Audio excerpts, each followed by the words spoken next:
नमस्कार छात्रों, आप सभी छात्रों का अपने इस चैनल में स्वागत करता हूं।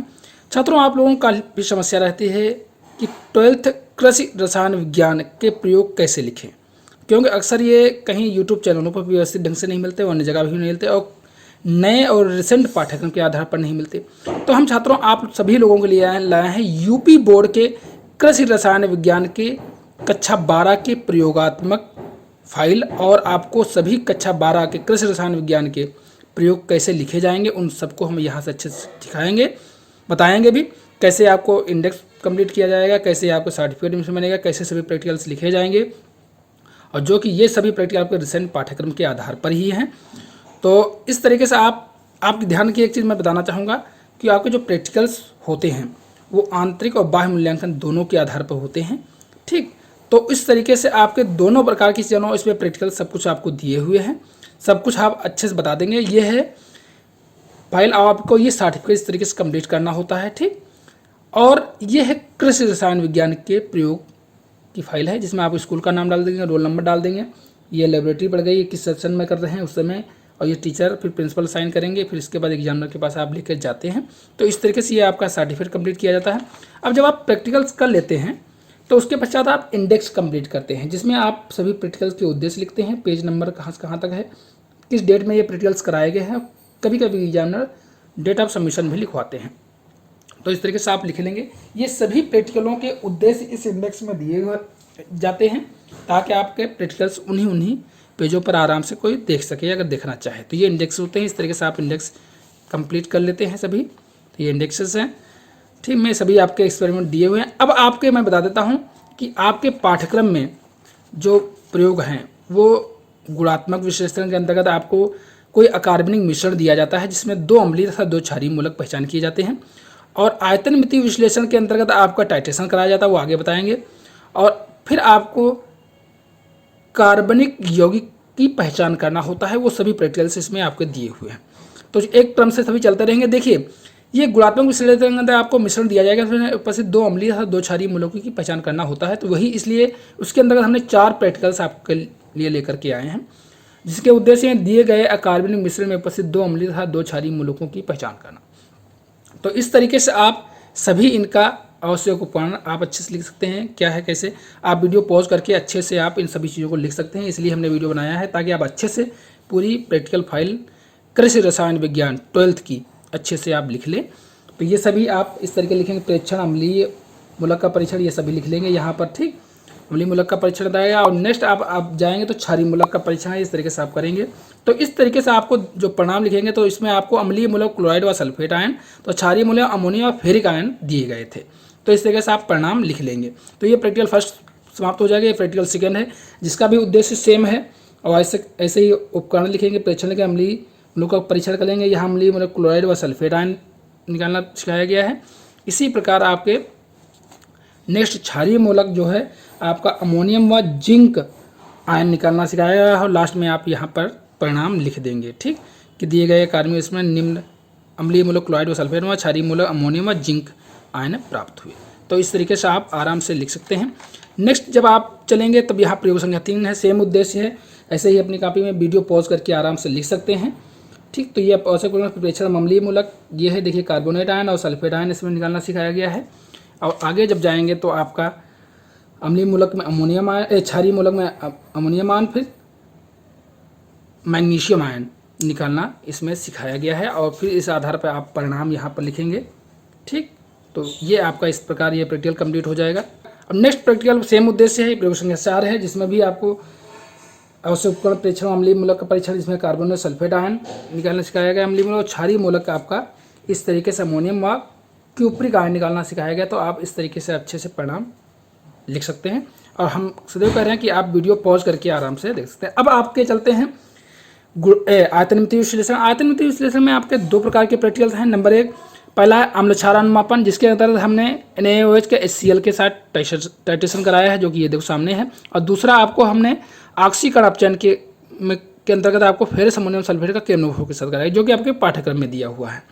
तो ये इस प्रैक्टिकल का उद्देश्य प्रयोग संख्या ये, क्योंकि अम्ल क्षार अनुमापन के आधार पर है, तो इसका उद्देश्य है सोडियम हाइड्रोक्साइड का टिन नार्मलता का मानक विलयन बनाकर इसकी सहायता से दिए गए हाइड्रोक्लोरिक अम्ल की नार्मलता तथा सांद्रता ग्राम पर लीटर में ज्ञात करना।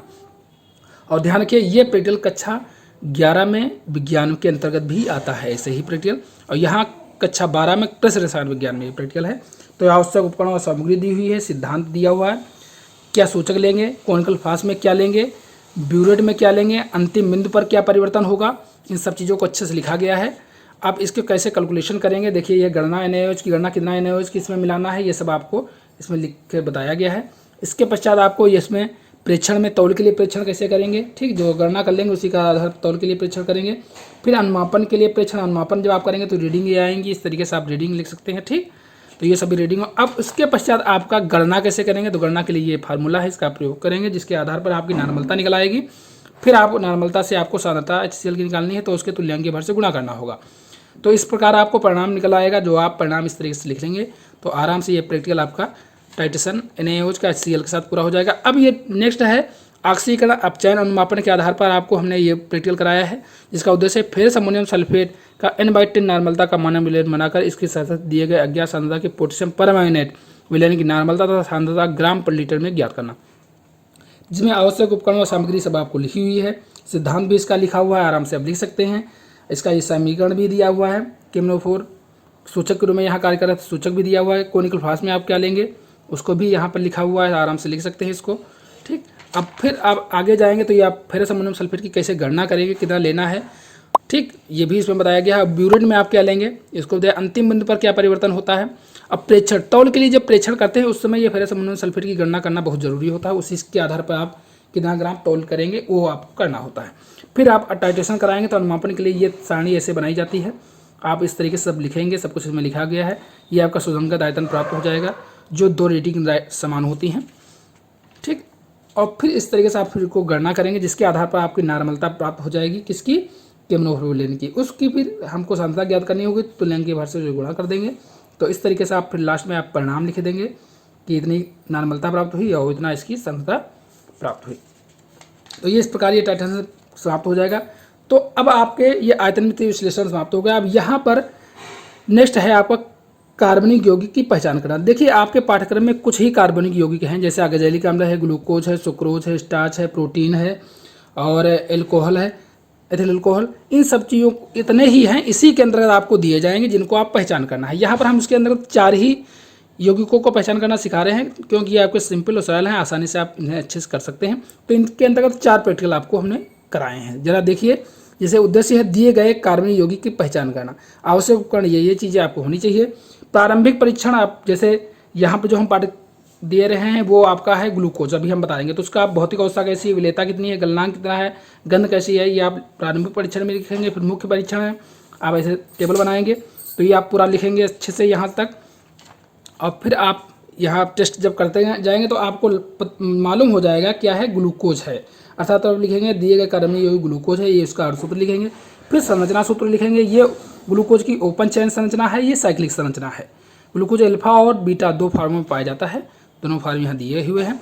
तो इस प्रकार आप ग्लूकोज हो गया। अब नेक्स्ट है आपका उद्देश्य सेम है, ठीक है। अब इसमें भी वही चीज़ ऐसे लिखेंगे, भौतिक अवस्था कैसी दिख रही है, गंध कैसा दिख रहा है, विलेयता ये प्रारंभिक परीक्षण में लिखेंगे, मुख्य परीक्षण में वैसे आ जाएंगे, ठीक।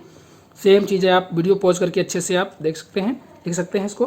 फिर इसके पश्चात आप नेक्स्ट टेस्ट करते जाएंगे तो पता चलेगा कि ग्लूकोज आपका दिया गया कार्बनिक यौगिक सुक्रोज है, और सूत्र इसका ये है। संरचना सूत्र ये है जिसमें 2 यूनिट होते हैं, ग्लूकोज यूनिट, फ्रक्टोज यूनिट। इस प्रकार ये सुक्रोज आपका ये पूरा बनता है। तो ये सुक्रोज था। नेक्स्ट आपको फिर उद्देश्य सेम है, दिए गए कार्बनिक यौगिक की पहचान करना, जिसके अंतर्गत आप फिर ये परीक्षण करेंगे इसी का। तो आपका प्रणाली वही आवश्यक उपकरण सब लिख लेंगे, प्रारंभिक परीक्षण भी वैसे लिख लेंगे, ठीक। फिर आएंगे मुख्य परीक्षण में, सेम चीज़ वैसे सब करते चले जाएंगे जैसे जैसे पॉइंट लिखे हैं। और फिर आप आगे जब जाएंगे तो आप लिखेंगे दिया गया कार्बनिक यौगिक क्या है, आपका अज़ैलिक अम्ल है, जिसका सूत्र ये है, संरचना सूत्र ये है, इसका IPSC नेम ये है। इस तरीके से आप इसे आराम से लिख सकते हैं। नेक्स्ट आप जब जाएंगे, इसका भी उद्देश्य ये है और ये अंतिम प्रयोग है। आप प्रणाली और ये सब चीज़ आवश्यक उपकरण ये सब लिख लेंगे, प्रारंभिक परीक्षण भी लिख लेंगे।